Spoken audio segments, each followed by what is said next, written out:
আউযুবিল্লাহি মিনাশ শাইতানির রাজিম বিসমিল্লাহির রহমানির রহিম। বাংলাদেশ মানব জোটের পক্ষ থেকে আমি কাজী মোশাররফ হোসেন।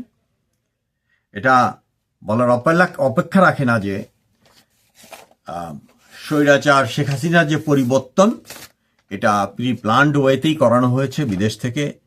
এর জন্য আমাদের যে আমেরিকার প্রেসিডেন্ট, উনি বলেছেন যে $3 মিলিয়ন খরচ করা হয়েছে খালি এক চালানে। এটা কিন্তু এক চালান, অন্য অন্য চালানো তো আসছে।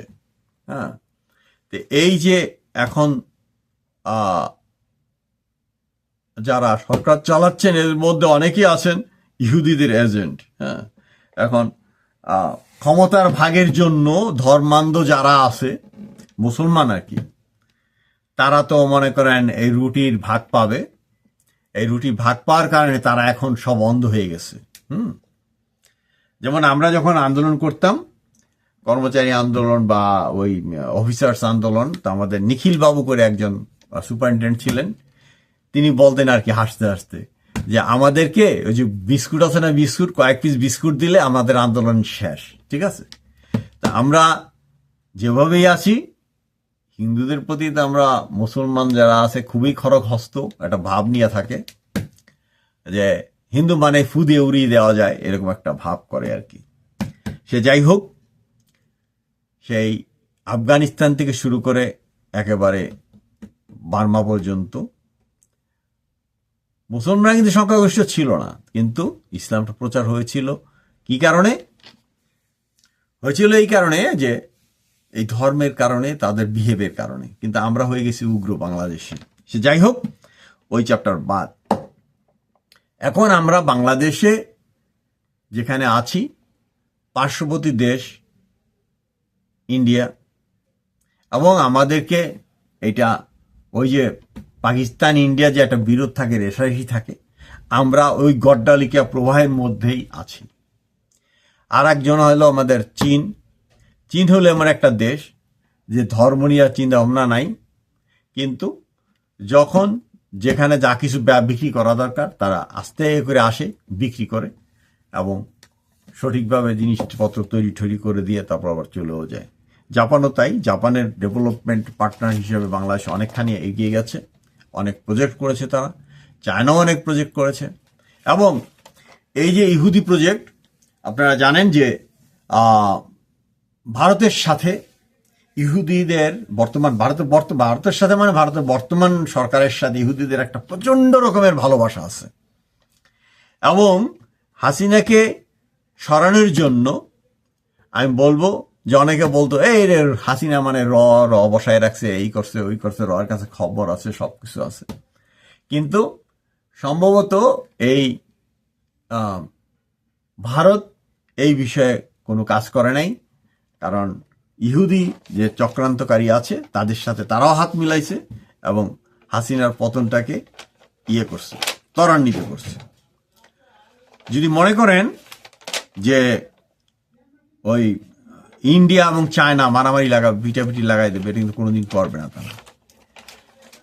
তারা এরকম যতটুকু তাদের স্বার্থের জন্য, স্বার্থের কারণে যতটুকু কিছু কাজবাজ করা দরকার ততটুকু পর্যন্তই করবে। কিন্তু অনেক মুসলমান মনে করে চায়না আমাদের জন্য আইসা একেবারে জান পরাণ দিয়ে দিবে, আমাদের জন্য ফাইট করবে ইন্ডিয়ার সাথে।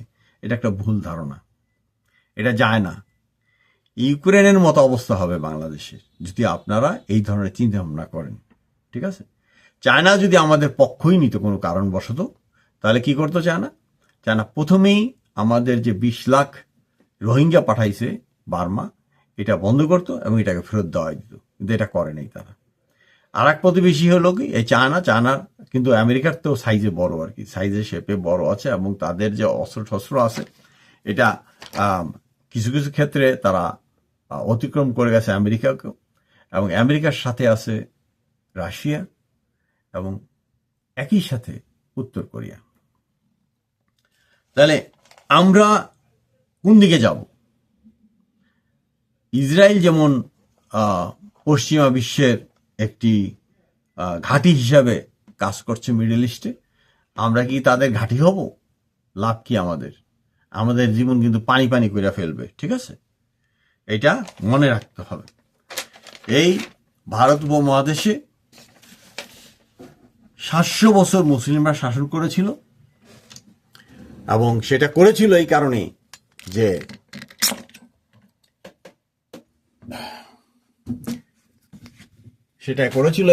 যে এই 700 বছর তারা বুদ্ধিমত্তার সাথে সেই কাজটি করতে পেরেছিল। শাসন কাজ কিভাবে করতে হতো এটা জানত। এই যে দেখেন চায়না, এটা কিন্তু আমেরিকার চেয়েও বড়। উপরে দেখেন রাশিয়া, দেখছেন? এই যে কাজাখস্তান আছে এখানে, এটা কিন্তু একটা মুসলিম দেশ। তারপরে এই যে Myanmar, Bangladesh, India, Pakistan, Afghanistan, Iran, ঠিক আছে? তারপরে ধরেন Iraq, turkey, Saudi Arabia, Egypt, Sudan, Libya, Algeria, চাঁদ, নাইজার, মালি, মৌরিতানিয়া, আলজেরিয়া, মরক্কো, দেখছেন তো? এগুলা সবই কিন্তু আপনার মুসলিম কান্ট্রি। এবং আমাদের সাথে এখনো যারা আছে তারা হইল চায়না, রাশিয়া এবং এই যে ইন্ডিয়া। এই চায়না এবং রাশিয়া যখন ফাইনাল কোনো একটা খেলা শুরু হবে, এই খেলা শুরু